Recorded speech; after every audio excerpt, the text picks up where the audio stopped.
बिस्मिल्लाहिर्रहमानिर्रहीम। दोस्तों, रिश्तों में हिसाब ना रखा करें। गो कि ये बहुत मुश्किल है, क्योंकि जब हम बहुत सारी बातों में सैक्रिफाइस करते हैं या बहुत सारी एक्टिविटीज़ हमारी तरफ से होती हैं, पॉज़िटिव एक्टिविटीज़, तो इंसान का फितरी रद्द-ए-अमल होता है कि वो एक्सपेक्ट करता है कि दूसरी तरफ से भी हों।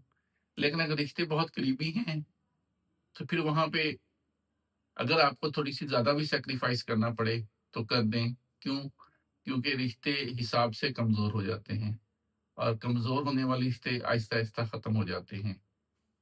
तो आप अगर एक साइड से सैक्रिफाइस करते रहेंगे, तो इंशाल्लाह बहुत जल्द टाइम आएगा कि आपको अल्लाह ताला की तरफ से भी अजर मिलेगा इस सैक्रिफाइस का, और जिसके लिए आप सैक्रिफाइस कर रहे हैं, उसे भी इंशाल्लाह एहसास हो जाएगा। तो कोशिश करें, अपने एंड पे सैक्रिफाइस करें और रिश्तों को बचाने के लिए हिसाब ना करें।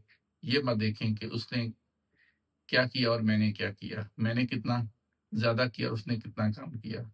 तो रिश्तों को बचाना है, तो फिर हिसाब नहीं करना। Thank you.